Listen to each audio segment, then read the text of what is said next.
The all-new Framework 16 is here and I am super excited about it. Not only because I invested my own money in this company and I want them to succeed, but because it has several tricks up its sleeve that are genuinely nutty. That's right, for years, companies have struggled to make an upgradable laptop at all, let alone one meant for gaming. But it's finally here. And did I mention that every single part of this machine can be purchased individually on their store and replaced by the end user? What world is this? Unfortunately, a world where trying to be objective doesn't change the fact that I have a vested interest in Framework's success, which makes reviewing their products a bit tricky. So I don't want you to take my word for it. The rest of the script, I haven't even read it. To recuse myself from our review, Alex, our resident laptop connoisseur, Jake, who actually holds an active Framework 16 pre-order, and John from the lab are going to be telling you guys all about it, both the good and the bad. Fingers crossed that they didn't bite off more than they can chew with this thing, unlike this easily digestible segue to our sponsor. Seasonic. Their Prime TX 1000 watt power supply features an 80+ titanium rating, hybrid fan control, and a 12-year warranty, which is why I love them more than my own son. I mean, I go back and forth. He's only 3, he's not gonna see this. Learn more at seasonic.com or at the link below. Let's start with the Framework 16's key party trick. Unlike every other laptop I've used, everything on this surface is modular, save the power button up here that has a fingerprint sensor in it. You can adjust the keyboard and trackpad positioning. You can add a numpad or a macro pad on the right here, or the left if you want. Or if that macro pad isn't flashy enough for you, they even have these LED matrix displays. Do these do anything besides reducing battery life? No. Do I really like them? Yes. Now, all of this modularity I would classify as neat. However, the other new party trick, the bespoke, upgradable, removable, discrete AMD graphics card, is so sick. Many companies have attempted to put upgradable graphics in a laptop in the past, but the upgrade operation has never been something that I'd recommend the average tech enthusiast to undertake. Framework, however, says the GPU swap can be done in a couple minutes, so let's test that theory. First, power down the system, then unlock the tabs and take off the touchpad and the keyboard. Open the little plastic flap here covering the custom interposer and unscrew these 4 T5 screws and remove it from the system. Framework includes a screwdriver with this laptop, but the Noctua screwdriver from lttstore.com is a little bit nicer. Thankfully, these screws are captive, so you'll be hard pressed to lose them. Just make sure you don't lose the interposer itself. I'd recommend screwing it back into the GPU once you have that out. Speaking of which, just remove 2 more screws and the entire GPU should slide out. Dang. Look at that. Now, this isn't quite as easy as they made it look on the website. It isn't like a Game Boy cartridge, but at the same time, compared to every other GPU swap on a laptop I've done, holy heck, this was seamless. And if you don't want a GPU, you can just save over half a pound of weight and an inch of length by just not having a GPU anymore. But all of this modularity comes at a steep price, possibly for my boss, because the keyboard on the Framework 16 is frankly unacceptable for a laptop of this price. The closest comparison I have is the Acer Nitro 5, which starts at $750, and it is just okay at $750. While testing the Framework 16, I wasn't able to get up to my full typing speed, in particular while doing really quick double presses due to the chassis flex. A huge disappointment compared to the excellent keyboard on the Framework 13, but it isn't all bad news. See, the problem here is the mid plate, particularly in this area. And with the keyboard off, you can really just see how not supportive this super thin piece of metal is. Fortunately, this being a Framework, disassembling only takes about a minute, and we were able to chuck some thermal pads in the areas where it was squishiest, and holy crap, that is so much better. The amount that the chassis flex influences the feel of your keyboard is huge, and the difference that this mod has made is just night and day. With the thermal pads in there, this keyboard isn't quite on the level of Asus or Alienware, but it comfortably beats MSI and Razer and brings it much more in line with the price. While you're modifying things, you might want to use a couple pieces of electrical tape to remedy some of the small but visible gaps between the modules, but at least the trackpad down here is excellent. It's glass topped with accurate and responsive tracking. I just wish it was a little bit bigger. Another sacrifice for the modularity. One decision I really don't understand though are the speakers, which fire out from the sides instead of like up at you or bouncing off of the table like everything else that sounds good. For comparison, here's a similarly priced Lenovo Legion Slim 7i. Okay, the Lenovo's not too bad. Little bit quiet, but I would say perfectly acceptable, and the framework is, it's not the worst I've ever heard, but it lacks some treble and bass and staging. Get yourself a Bluetooth speaker. What is really good though is the dedicated GPU output on the back. This is wired directly to the GPU. Now, Jake wrote here that he wants me to complain about this not being a full-size DisplayPort, but personally I think this Type-C is fine, so 1 second. Stupid BMW drivers, great car. We asked and they said that they tried, it just wouldn't fit with the giant heat pipes they're using to cool it. But for sakes, guys, you founded your company on a laptop with Modular I/O meant to solve the dongle crisis, and you're telling me I need to carry one again? Wait a second. Modular I/O. No way. I don't know how I didn't think about that. We gotta see if this works. No way. Look at that. John didn't believe it. 4K 120, baby. Nice. Which is how I describe the I/O situation in general. With 2 more I/O slots than the 13, it has the capacity to connect virtually any device you can think of. They have modules for USB-C capable of 240 watt charging, USB-A, DisplayPort HDMI 2.0, microSD, 2.5 gig Ethernet audio, and expanded storage. But they also released the design, so literally anyone with the right skills can design and sell their own modules, including for the GPU slot. Now, even when there isn't a GPU installed, some of that space is occupied by the CPU's cooling fans, but they've already released a reference dual SSD design as an example. I'm just excited to have a place to put my Mountain Dew without sacrificing I/O. Coming from an Intel-based MacBook Pro with a grand total of 4 USB Type-C ports, this was the biggest breath of fresh air across my entire experience. Sure, Apple just including decent I/O would fix most of that, but if your needs change or you want to do something silly, like running 4 displays off your laptop, you don't need a dongle, at least not an external one. Now, speaking of external, the power brick is this cute little 180 watt gallium nitride unit, and it's the highest wattage Type-C charger I've ever heard of, and a far cry, at least in terms of size, from most gaming laptop power bricks. Good job there, Framework. Also improved from their first laptop is the disassembly experience, since all of the screws are accessible from the top of the laptop. So replacing any part of this laptop is an absolute joy. Now, if you're not an experienced tinkerer, Framework has guides for replacing literally every part of the laptop. That's because if you're a nerd, you can buy this laptop IKEA style and put it together yourself. And I'd take assembling a Framework laptop over doing IKEA furniture any day of the week. If you missed our Framework factory tour, a little tidbit is that they actually pre-assemble the DIY edition laptops for QC and stress testing, and then they get taken apart before shipping so you can build it yourself.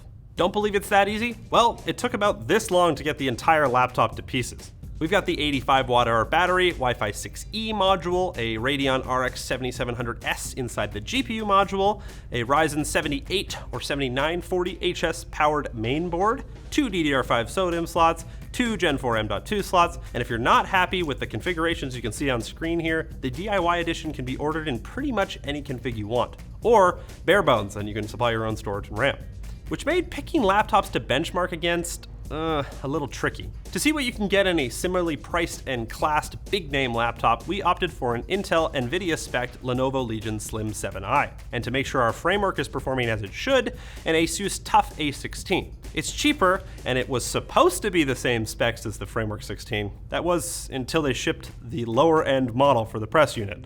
The differences between the CPUs are minor, so it should still tell us if the Framework is performing up to snuff.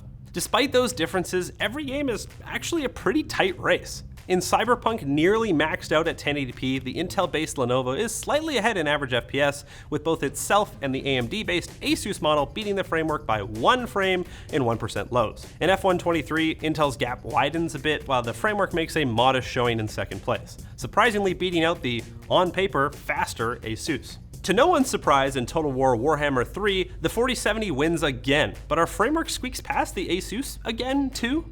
It's hard to say what exactly is giving it the advantage in these games, but the faster memory and better cooling on the framework likely has something to do with it. As for productivity, the Framework 16 loses handily in Cinebench, both single and multi-core, but no surprises there, as the Asus has a lot more thermal headroom when it doesn't have to cool a GPU at the same time.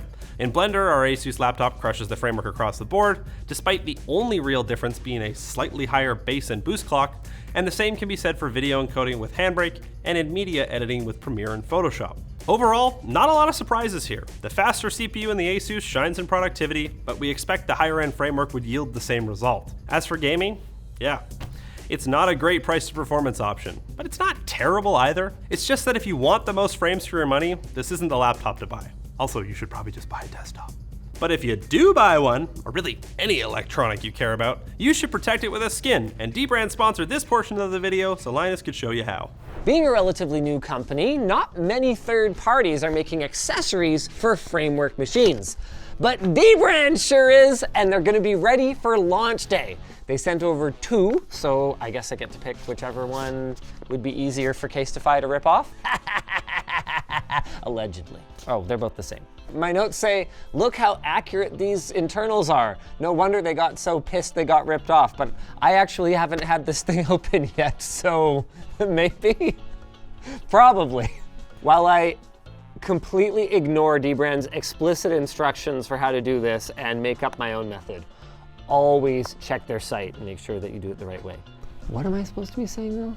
I know they're paying me to put a skin on a laptop right now, but this is my favorite kind of integration. We're all working together to promote something we believe in. Yeah. As both an investor and hobbyist, hey, thanks Dbrand, shout out.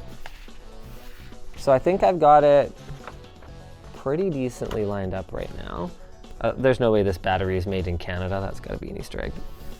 Framework's Canadian, they're Canadian bros. Did I say framework? Dbrand. Framework's not Canadian. Oh, it's not quite straight. Oh. Okay, I'm ready to submit for inspection. How'd I do? Just don't look right there. Just don't look right where? Don't worry about it. Don't right where? Oh, where? It's not bad. Pretty flat. Yeah. Yeah. Oh, hey, 5'1" line it. Oh, I know when I'm insulted. Check out Dbrand at the link down below. Over to you, John. Framework did great in our battery endurance test, both with and without the GPU, beating Asus and Lenovo by a few hours. The combustor stress test was a lot closer, but it still won. And if you rip out the GPU, you'll get even more battery life. However, none of these laptops are industry leading for battery life, but if the battery in the framework starts to struggle after a few years, at least you can easily replace it. As for cooling, they partnered with Cooler Master to design this gigantic heat pipe array, which paired with the liquid metal resulted in combustor temps that absolutely crushed the A16 from Asus, which is running the exact same RX 7700S. The framework did peak higher than the Lenovo's RTX 4070, but once the fans ramped up, it held its own. It's important to mention that the Lenovo unit was repasted with Noctua NTH1 in a previous project, so it could be possible that the framework would look even better here to a factory Lenovo. Remember the F1 stress test? The framework performed exceptionally well, staying under 65 degrees on the CPU, while the Asus and the Lenovo are both hitting over 70 or even 80 degrees. And that's while maintaining a very solid 4.1 gigahertz on the average clock speed, while the A16 averaged closer to 2.7. Yikes. To be fair, we ran all these laptops in their default power configurations, but the tough A16's Radeon 7700S is reporting 80 degrees average on the core and 93 on the hotspot. The framework kept to a much more reasonable 68 and 80 degrees respectively. The webcam and microphone, which use the same module as the Framework 13, very cool, look and sound like this, at least with a big studio light in front of me, and if you shut it off, like this in a pretty dim, crappy environment. Not great, not terrible, and I did anecdotally hear that the microphone sounded better than my AirPods Pro too, so cool. And they do at least have physical shutoff switches, which is a nice touch. And we haven't even talked about the display. The Framework 16 holds its own when it comes to color accuracy, reaching an average SDR Delta E of 1.5 and a max of 2.8, in part thanks to Windows Auto Color Management System, which only seems to support a few select displays. It ships with it turned off, making the numbers much worse, so we'd recommend using it. The display is bright enough for outdoors at over 500 nits. Motion clarity is decent enough at 165 Hz, which is great for gaming. But there are a couple of issues that are a bit hard to ignore, like the honestly kind of mid-uniformity that results in visible vignetting on web pages and solid backgrounds. And somehow our unit's panel was pinched under the removable plastic bezel for some reason. It kind of looks like you could move it around, but this leads me to the price. As configured, ignoring extra accessories like the expansion shell, which isn't included if you spec a GPU and costs $100 on its own, this is a $2,200 laptop. They're not gouging. Remember, it's a small company building an entirely bespoke laptop that genuinely could, and seems to already be, changing an entire industry. But it's not cheap either. The keyboard stability and display uniformity are things that would normally be a deal breaker for me, especially at this price point, and I wouldn't blame you for feeling the same. But here's the thing. Fixing the keyboard is probably something you can DIY, as Alex showed earlier, and assuming Framework either fixes the issues or comes out with a panel upgrade down the road, I can probably live with that display for a while. For the utter flexibility, repairability, and the simple fact that this could be, theoretically, the last gaming laptop I'd ever need to buy. That's pretty freaking cool. So as long as Framework stays in business and follows through with their promises, I mean, they already have a history of doing so, when the CPU is too outdated or the GPU isn't strong enough for new games, or the keyboard gets gunked up and the battery dies, it's an easy swap. Instead of chucking away an entire machine, you could have your very own laptop of Theseus, and I can't wait to see what the future holds. All that's left is to decide if I want to keep my pre-order. But think of the modules, Jake. Right. And maybe they can make a module that would help me segue to our sponsor. Jawa. We've all been there, trying to sell stuff the usual way. Uploading pictures, negotiating with buyers thing can be a real pain in the butt. Well, Jawa makes getting rid of your old graphics card easy by just buying it off you themselves. Simply go through the steps on their site to get an instant quote and a free shipping label. Most sellers will get paid within 1 business day after Jawa receives the part, and if you're looking to purchase a card, you'll find a wide array available at Jawa for fantastic prices, all provided by users like you and inspected for quality assurance by Jawa's experienced team. For example, look at this 3070 Ti we found. Now imagine getting this for even cheaper by selling your old graphics card all through Jawa. And it's not just limited to GPUs. With Jawa, you can easily list and sell your old rig or buy one carefully assembled by an experienced builder. Also, Jawa has an active and involved community of over 8,000 members on their Discord offering advice on buying, selling, and troubleshooting. Jawa is designed with the user in mind because buying PC components shouldn't be difficult. So go check them out at the link down below. Easily sell your old graphics card and then save on a new one. Thanks for watching. I hope it's good. This is my first hands-on with a retail one, just sitting down here right now. If you guys liked this video, make sure to check out our Framework laptop factory tour. We'll have that linked down below.